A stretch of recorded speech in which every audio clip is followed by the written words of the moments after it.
శ్యామ్ గారు నా గురించి చాలా చీప్ గా మాట్లాడారు పెద్దమ్మ.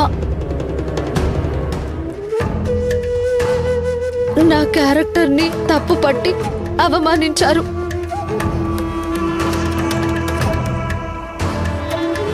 ఆ మనిషి నా మనసుని అర్థం చేసుకుని నన్ను భార్యగా అంగీకరిస్తారన్న నమ్మకం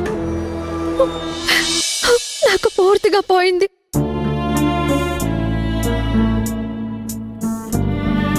అందుకే ఇక జీవితంలో ఆయన్ని కలవకూడదు అని నిర్ణయించుకున్నాను.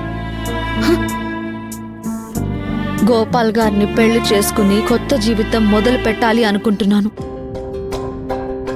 నిజం దాచి అతన్ని మోసం చేయడం ఇష్టం లేకే నా మెడలో తాళి ఉన్న విషయం అతనికి చెప్పేశాను. శ్యామ్ గారు నీ మనసులో లేనప్పుడు ఆ తాళి మాత్రం నీ మెడలో ఇంకా ఎందుకు ఉంచుకున్నావే? ఈ తాళి నా మెడలో ఉండేది ఈ ఒక్క రోజే. రేపు పందిట్లోకి వెళ్లేలోపు తాళిని తీసేస్తాను. గతాన్ని పూర్తిగా వదిలేసి కేవలం బలరాం చెల్లెలు రాధాగాని పందిట్లోకి అడుగు పెడతాను.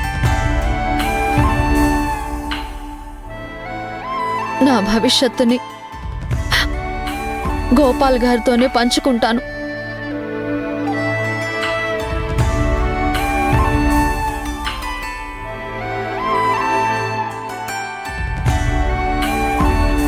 ఏదో ఆవేశంలో నిర్ణయం తీసుకున్నట్టుంది.